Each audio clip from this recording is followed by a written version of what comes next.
Assalamualaikum warahmatullahi wabarakatuh. Alhamdulillah akhirnya kita bertemunya di sore hari lagi ya. Di Sabtu sore, akhir pekan, weekend dalam bahasa Bugisnya. Yang tadinya kami hari ini karena hari libur rencana untuk menanggapi atau memberikan komentar yang lucu-lucu atau hal yang lucu-lucu saja, apakah itu termul dan sejenisnya. Cuma ada dua isu yang sedang lagi tren dan lagi panas-panasnya dibicarakan. Saya lihat melintas-melintas di FYP saya, jadi tergerak untuk menanggapi dua isu tersebut. Yang pertama mengenai isu seorang komika sekaligus pendiri stand up komedi Indonesia, yaitu Mas Panji Pragiwaksono. Saya salah satu orang yang mengidolakan sebenarnya beliau ini sejak lama. Dulu dia itu adalah seorang rapper, kemudian nggak tahu bagaimana pada akhirnya sekarang dia seorang stand up komedian. Itu yang pertama, isu yang lagi panas belakangan ini atau beberapa hari ini, tentang dilaporkannya Mas Panji ke polisi oleh seseorang, kalau nggak salah namanya Mas Rizky atau siapa, atas nama organisasi Nahdlatul Ulama atau NU. Yang kedua, isu tentang Bang Egy Sujana yang sowan ke Solo atau bersilaturahmi ke kediaman Bapak Joko Widodo. Namun untuk kesempatan pertama ini kita bahas dulu tentang isu Ormas atau Nahdlatul Ulama yang diwakili oleh seorang yang bernama Rizky kalau nggak salah ya. Nanti kita cek ulang. Melaporkan Mas Panji ke polisi. Kita cek dulu videonya. Memberikan konsesi batu bara yang cadangannya cukup besar kepada PBNU untuk dikelola dalam rangka mengoptimalkan organisasi. Ya, sahabat sekalian, itu video pertama tentang bagaimana setahun yang lalu itu kalau tidak salah diunggah bahwa akan ada izin konsesi tambang untuk PBNU dijanjikan oleh Menteri ESDM yaitu Pak Bahlil. Itu video pertama ya. Kita simak video yang kedua yang berikut ini yang melaporkan. Saya mau ke Mas Rizky dulu sebagai pelapor. Materi apa yang kemudian pihak Anda jadikan bukti pelaporan soal Panji Pragiwaksono ke polisi? Ya, terima kasih atas waktunya. Saya kemarin sempat melaporkan saudara Panji karena memang kami atau saya sebagai aktivis muda Nahdlatul Ulama merasa bahwa dirugikan dengan statement beliau yang menyampaikan bahwa NU terlibat dalam politik praktik terus kemudian mendapatkan imbalan dalam bentuk tambang. Kira-kira itu yang kami laporkan ke pihak Polda Metro Jaya.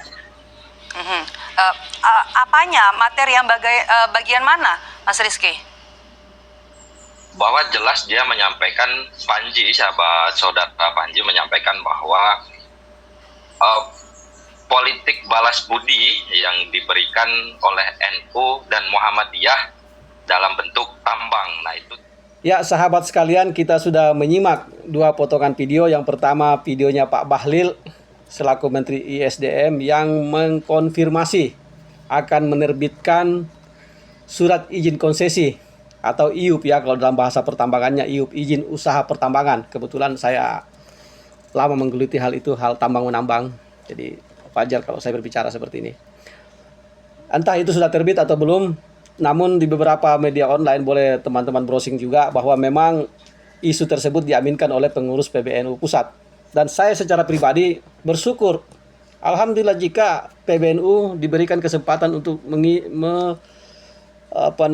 mengelola konsesi tambang, karena dalam pikiran positif saya akan lebih banyak berkahnya jika pihak NU atau orang-orang NU yang bekerja di situ akan menghindari riba, minimal itu dulu. Ketika NU dan menerapkan syariat Islam dalam pekerjaannya, insya Allah akan mengurangi riba. Itu yang pertama. Jadi nggak ada masalah. Bagi saya pribadi nggak ada masalah jika pemerintah memberikan izin konsesi kepada PBNU, apalagi banyak umat Islam, banyak anggota-anggota NU, pemegang kartu NU yang mungkin kurang kesibukan, ingin bekerja lebih teratur, kan bisa ke situ. Itu yang pertama, artinya tidak perlu kita persoalkan masalah itu jika PBNU mendapatkan izin konsesi tambang. Itu hal yang positif bagi pandangan kami pribadi. Oke, kita masuk ke potongan video yang kedua mengenai saudara Rizky yang melakukan laporan polisi mengatasnamakan NU, Nahdlatul Ulama, ormas Islam terbesar di seluruh dunia. Dia mengatakan bahwa sebagai aktivis muda NU merasa dirugikan atas pernyataan Mas Panji Pragiwaksono. Itu poin pertama. Dia merasa dirugikan, entah dari sisi apa ya. Saya akan ngomong begini. Inilah komentar kuda putih dari sudut pandang yang berbeda. Pertama, Mas Rizky, Anda mainnya kurang jauh. Kurang baca, kurang bergaul, dan kurang konfirmasi. Mungkin Mas Rizky ini membuat laporan polisi tanpa koordinasi dulu dengan pihak PBNU ya. Itu menurut keyakinan kami atau menurut asumsi kami. Sepertinya seperti itu. Atau mungkin tidak ada penasehat hukumnya yang memberikan arahan seharusnya bagaimana. Karena pertama kali dia melaporkan sudah ada klaim dari Mas Panji kalau nggak salah ya. Atau minimal asumsi saya lah akan mengatakan Anda cuma akan ditertawakan oleh Mas Panji Pragiwaksono. Beliau itu adalah seorang komika, orang yang berpendidikan, komika internasional, berwawasan luas. Itu yang pertama. Dan apa yang dibicarakannya sebenarnya itu dibawakan dalam bentuk lelucon. Ya. Hal tersebut sebenarnya tidak menjadi poin. Tidak akan menjadi poin penonton seandainya Anda tidak melapor. Justru Anda ini mempermalukan PBNU. Masyarakat Indonesia tidak akan mempermasalahkan hal itu. Apa yang diucapkan Mas Panji itu bukan masalah. Malah orang tertawa saja kan, dianggap itu sebagai lelucon. Tapi Anda ini mau cari muka atau cari apa, kurang muka atau kurang kerjaan, malah mempermalukan PBNU. Poin pertama, Anda mempermalukan PBNU. Poin kedua, katakan NU terlibat dalam politik praktis. Salah besar, Anda kawan kurang baca, makanya saya bilang baca sejarah. Sebelum Indonesia terbentuk, NU sudah ada dan terlibat dalam politik. Kalau tidak ada NU dan Muhammadiyah, mungkin Indonesia tidak akan terbentuk seperti sekarang ini. Jadi bersyukurlah kita, ormas Islam itu terlibat dalam politik. Astagfirullahaladzim. Ente ini mainnya kurang jauh, banyak belajar, banyak baca buku. Ya, itu pada Mas Rizky. Yang ketiga mengatakan politik balas budi. Wah, di mana-mana lah. Semua orang berpolitik itu mengharapkan sesuatu. Ya, jadi terlalu naif, terlalu bodoh orang ini untuk berbicara seperti itu. Artinya jadi bahan tertawaan. Jangankan ormas, relawan aja mengharapkan sesuatu. Jelas-jelas relawan loh. Aduh, Mas Rizky. Cuci muka dulu, mungkin baru bangun ya. Jadi, itulah komentar dari kuda putih dari sudut pandang yang berbeda. Selalu berpikir positif. Jangan lupa sholat.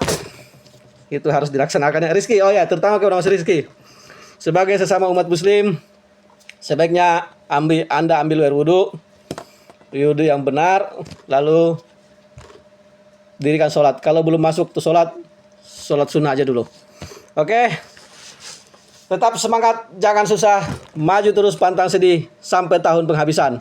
Wassalamualaikum warahmatullahi wabarakatuh.